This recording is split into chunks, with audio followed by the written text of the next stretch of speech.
21 de março de 2024, quinta-feira da quinta semana do tempo da Quaresma. Em nome do Pai, do Filho e do Espírito Santo. Amém. Meus queridos filhos e filhas, muito bom dia. Vos saúdo com a paz de Jesus. Nessa quinta-feira nós vamos meditar o texto do livro do Gênesis, capítulo 17, versículos do 3 ao 9.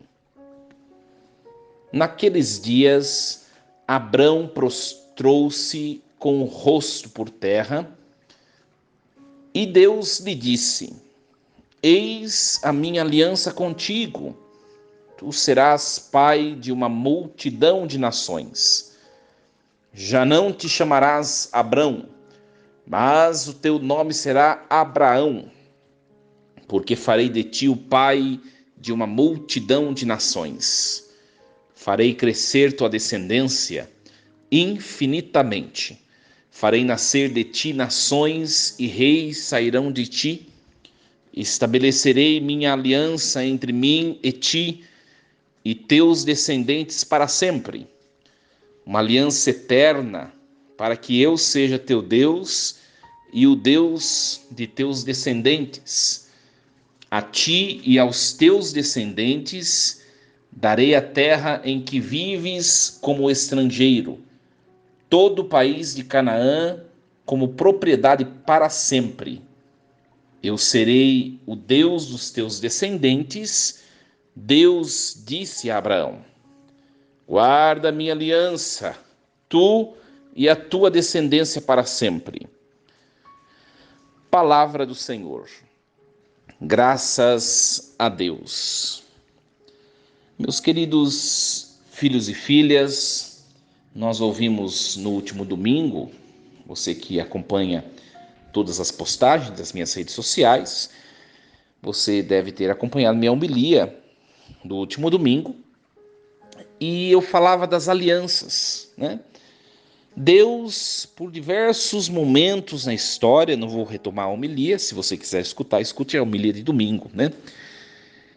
Por diversas vezes Deus fez aliança, mas o homem, em todas essas alianças, exceto a última, que foi uma aliança perfeita, realizada pelo sangue de Jesus, mas todas as outras alianças que Deus esperava alguma coisa do ser humano, o ser humano frustrou e decepcionou a Deus, porque o ser humano não cumpriu a sua obrigação, a sua parte na aliança, no contrato, né?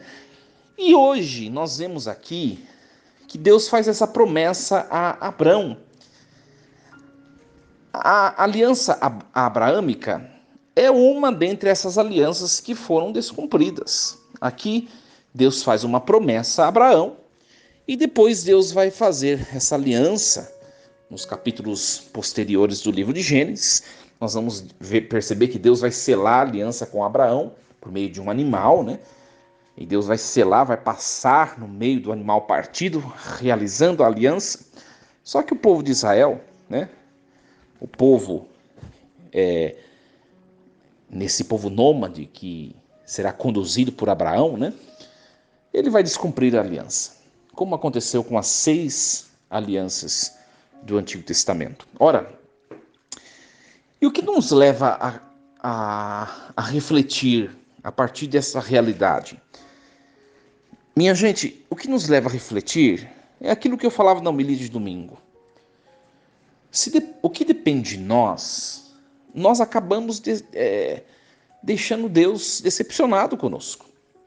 Para a gente conseguir cumprir alguma coisa que Deus assim mereça por nossa parte, não nos basta nós mesmos. Nós precisamos nos unir ao Filho eterno de Deus, o único capaz de cumprir alguma coisa por nós, né? Eu disse outra vez, o bem que nós fazemos é porque nós estamos em Deus, o mal que nós fazemos é porque nós nos afastamos de Deus. Então o bem que há em nós, no fundo, é de Deus. O mal que há em nós é o que nós temos dentro de nós, que é nosso, né? Eu disse isso, que o que nós temos a oferecer nosso mesmo é só o mal, e uma pessoa se escandalizou esses tempos atrás, né? E aí é um desafio, né? Mostra alguma coisa sua que seja boa e que de fato seja sua e não tenha vindo de Deus. Não tem. Agora mostre uma coisa ruim na sua vida que tenha vindo de Deus. Você também não vai conseguir achar. Por quê? Porque o que é ruim não vem de Deus. Vem de nós, da nossa humanidade frágil, fracassada.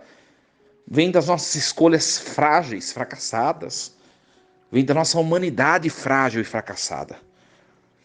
Minha gente, no fundo, a liturgia de hoje está dizendo o seguinte: Deus tem um projeto bonito para Abrão. Deus chama Abrão no meio do politeísmo, do meio... Abrão tinha praticava uma religião, além de ser politeísta, é poligâmica. E Deus chama Abrão ao modelo de vida que Deus sonhava para a humanidade. E Abrão, ele vai se configurando ao projeto de Deus, né? E nós vemos aqui que Deus tem um projeto de abundância, né? Olha, eu estabelecerei minha aliança entre mim e ti, tua descendência será abundante, uma multidão de nações. Olha, a promessa de Deus de uma descendência vigorosa para Abrão se cumpriu. Nós vemos toda a descendência cristã, primeiro judaica, evidente, né? E depois cristã, é o cumprimento desta promessa que Deus fez. E Deus cumpriu na história. Deus cumpriu, mas quem não cumpriu foi o ser humano. Foi o ser humano que não cumpriu, né? Então, a gente tem que refletir o que nesta manhã, minha gente? Primeira coisa, que é o que eu já falei. A gente precisa perceber que a gente precisa de Deus e que se Deus tirar a mão de nossa cabeça, a gente fracassa. Se você ainda não se sente necessitado de Deus na sua vida pessoal, é porque você não fez experiência com Ele de maneira perfeita, né? A segunda coisa, além de se perceber necessitado de Deus, a gente tem que perceber também que a gente tem que dar um contributo para Deus. Se eu não quiser me aproximar de Jesus Cristo para que Jesus possa fazer cumprir a vontade de Deus em minha vida, Jesus não vai me forçar a estar nele e com ele, né? Tem gente, minha gente, olha, presta bem atenção. Tem gente que está percebendo que sem Deus não dá, está percebendo que o caminho longe de Deus é um caminho que leva à morte, que leva à perdição, que leva ao fracasso, e continua lá. Volta para Jesus, gruda em Jesus, agarra Jesus Cristo, muda a sua vida, muda a sua conduta, abandone a vida velha, abandone costumes velhos, se torne uma pessoa renovada em Jesus Cristo.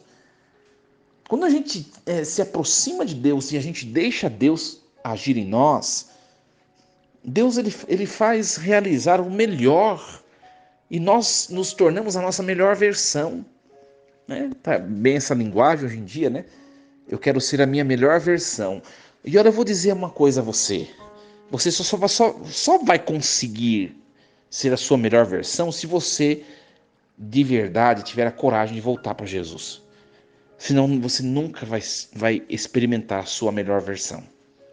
A nossa melhor versão é a versão de nos abandonarmos em Jesus e deixar Jesus ser em nós o que nós temos de melhor. Nós não conseguimos ser sozinhos o que nós podemos ser de melhor. Nós não conseguimos sozinhos. Ao longo dos séculos, dos milênios, a humanidade pôde perceber que sem Deus a humanidade tende ao fracasso. As suas paixões, as suas inimizades, as suas concupiscências, as suas divisões, cisões, dissensões, suas paixões, suas competições, né? Nós podemos perceber isso em nossa própria carne, na nossa própria vida. E por que não nos rendemos a Deus? Por quê? Por quê? Olha, Deus diz a Abraão, e o texto terminou assim: guarda a minha aliança, tu e a tua descendência para sempre. E Deus está dizendo para mim e para você: guarda a minha aliança. E a gente pode dizer para Deus, mas de que jeito? A gente não consegue, né? Você sabe muito bem que você não consegue, eu sei muito bem que sozinho eu não consigo. né? A gente quebra a aliança com Deus, que é o pecado mortal, que nós chamamos de pecado mortal. A gente busca o sacramento da penitência imediatamente quando a gente comete pecado mortal. E dali a pouco a gente volta para a vida de pecado. Por quê? Porque sozinho a gente não vai para frente. Mas Deus está pedindo, guarda a minha aliança. Será que Deus está pedindo uma coisa que eu não posso dar? Que eu não posso fazer? Será que Deus ele tem prazer de me ver não, um ser humano não realizado? E eu vou te dizer, não. Deus está pedindo uma coisa que a gente pode dar. Mas, Padre, o senhor acabou de falar que a gente não pode dar isso a Deus, a gente não consegue. Mais uma vez, aquilo que eu falei neste momento da reflexão inteirinha. A gente só vai conseguir se a gente deixar Jesus agir em nossa vez por meio de nós. Só Jesus consegue, minha gente. Agora, se você tiver Jesus dentro de você, aí você pode se dizer uma pessoa forte, porque ele vai fazer acontecer em você, guardar a aliança. Que Deus nos ajude a compreender esse mistério e que essa palavra de hoje seja uma grande motivação para nós nos lançarmos em Deus nesses dias derradeiros do tempo da Quaresma. Nos abandonemos nele. Força e coragem. Em nome do Pai, do Filho e do Espírito Santo. Amém. E lembremos-nos sempre, Deus está no comando de tudo.